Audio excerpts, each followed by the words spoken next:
So I just watched John Wick Chapter 4 in theaters. And It was awesome! yes. Yes, it was. Oh my goodness, what have I just witnessed? John Wick Chapter 4 is an action extravaganza for the ages. People are already calling it the greatest action movie ever made. I don't know if I'd go that far, but it's up there. The action scenes in this film are out of this world. They really have to be seen to be believed. And yes, this review will focus almost exclusively on the action, because that's what this film is about. Is it a perfect movie? No. Does it have flaws? Of course. Do I give a shit?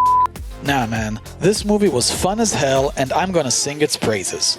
Each subsequent John Wick movie found a way to up the ante every single time. By the time Chapter 3 Parabellum came to a close, I knew I just witnessed something truly special. So when the rumors started to surface that John Wick Chapter 4 was gonna be even bigger, badder, and better than Chapter 3, I was hyped, but also skeptical. The heights this franchise had already gotten to in terms of the quality, the quantity, the intensity, the style, and the aesthetics of the action was just mind-boggling.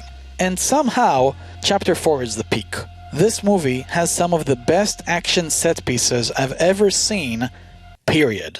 But what makes them so great? What makes the action in Chapter 4 so special?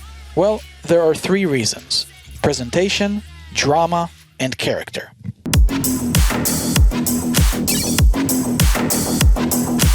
I'll start with the presentation, which is a very broad subject matter because it encompasses a bunch of different aspects. But this movie, and the action scenes in particular, were masterfully executed on all fronts. The John Wick franchise has been able to build its own unique style of presenting action set pieces throughout the previous 3 films. And in the 4th, it builds upon everything that came before. We have the usual blend of fast-paced fist and gunfight choreography, meticulous wide-angled cinematography, vibrantly vivid neon lighting, and a blasting techno soundtrack in the background. Only this time, the film takes it even further by introducing even more preposterous ways for people to get absolutely annihilated. I don't want to spoil too much, so I won't get into specific details, but I'm gonna go on a limb and say that people getting killed never looked this good.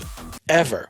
I think the scene that exemplifies the presentation better than any other is a scene where John Wick plows through a large group of assailants with a dragon's breath shotgun, seen through an overhead uninterrupted long take, kinda like this shot from Minority Report. All the while the music is just pulsating in the background, adding rhythm and pushing the action along. It was absolutely insane. And that's just one scene amongst many. John Wick Chapter 4 truly is a feast for the eyes and ears. The relationship between the action and the drama in John Wick Chapter 4 is symbiotic. While most action films push the story and deliver the drama through their dialogue-heavy scenes, John Wick Chapter 4 is a film that tells its story and delivers its dramatic notes through its action scenes. There's a ton of action in this movie, is basically what I'm saying. But if you look at it from a wider angle, you find that, by and large, the film has 5 major action set pieces. Well, the first one is a very short horse chase that kicks the film off, and the last one is a climactic standoff that is more character-driven than action-driven. So it's arguable that we have only 3 major action set pieces in the whole film. The Osaka sequence at the beginning, the Killa Club sequence in the middle, and the Paris sequence at the end. That being said, each one of these 3 set pieces is an utter juggernaut that is built out of smaller set pieces that are pieced together. Each action scene is like its own short film, with its own drama and story. The Osaka sequence introduces us to some new characters and their fighting styles, whilst also establishing the level of threat John Wick will have to face. The Killa Club scene is an atmospheric affair with emotions running high, as John goes through a bunch of ups and downs during a single fight. And the Paris scene at the end serves as a marathon of endurance and growing intensity, as John needs to get to a specific place under a time restraint. There's an instance involving stairs that literally made my jaw drop. It happened and I was like, I can't believe this just happened. I love it when films make me feel this way. I also want to talk about the music real quick. I know I've already touched on it when it came to the presentation, but the music was so good in this movie that it needs to be emphasized further, and it's also one of the main elements that fuel the drama of the film. The music serves 3 distinct purposes. First of all, it's a banger, okay? The soundtrack to this movie is just a banger. I banged my head to the beat on multiple occasions throughout this movie. Just incredible fun.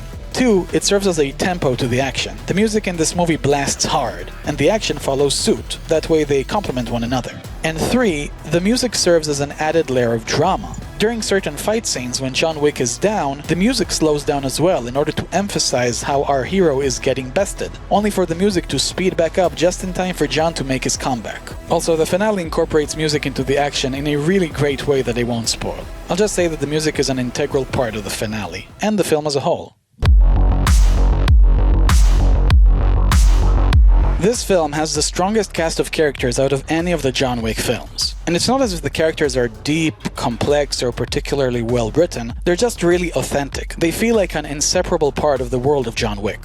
I loved Parabellum, but even I have to admit that Halle Berry stuck out like a sore thumb. But there are no such issues here. Each character feels grounded in the world. They have a clear aesthetic, personality, and motivation. And of course, they're all really badass. But the thing that really brings the characterization up a notch is how it affects the action. To put it simply, each character fights different, which adds spice and variety to the action scenes. The obvious standout is Donnie Yen's Kane, the best new character in the film by far. He's a martial arts master, but he's also blind, so his fight scenes look and feel distinct from the rest of the cast. In the Osaka sequence, for example, we see how he uses his surroundings to his advantage, and how he's able to get the jump on his foes despite his disability. And his relationship with John throughout is one of the film's driving dramatic forces. Another great addition to the cast is Shamir Anderson, who plays a character called Nobody, who uses his loyal dog to help him in combat. Imagine the Halle Berry scene from Parabellum, but with a character you actually care about. There are plenty of other characters as well, each of them unique and interesting. There's a female warrior who fights using knives and a bow and arrow, there's a big brute who uses close combat, and there's also a really fat bastard who's way more agile than you might expect when you first see him. Finally, Bill Skarsgård's villain is probably my favorite villain of the franchise, and even though he doesn't actually participate in the fighting directly, he's still a strong character who's very effective at what he does.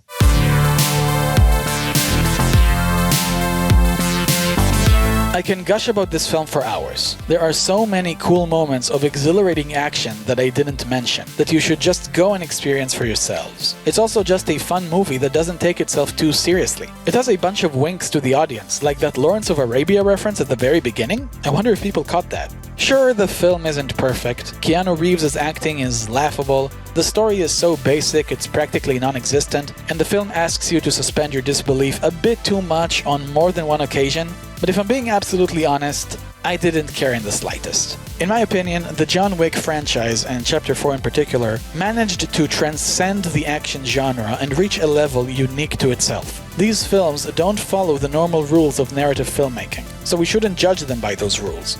The fact of the matter is that every time bodies started flying, I was in action movie paradise. Everything I've mentioned in this video, the presentation, the drama, and the character, combined to elevate this film to a place very few action flicks are able to go. I hope and pray that we'll get a John Wick Chapter 5, because I'm not ready for this incredible experience to end. John Wick Chapter 4 is easily the best film of the year so far, and I'm giving it a 9 out of 10. Thank you so much for watching. If you enjoyed the video, then please hit the like button, it'll help my channel out. And if you want to see more of my videos, then subscribe to my channel so you won't miss a thing. Thank you all very much, and have a good one.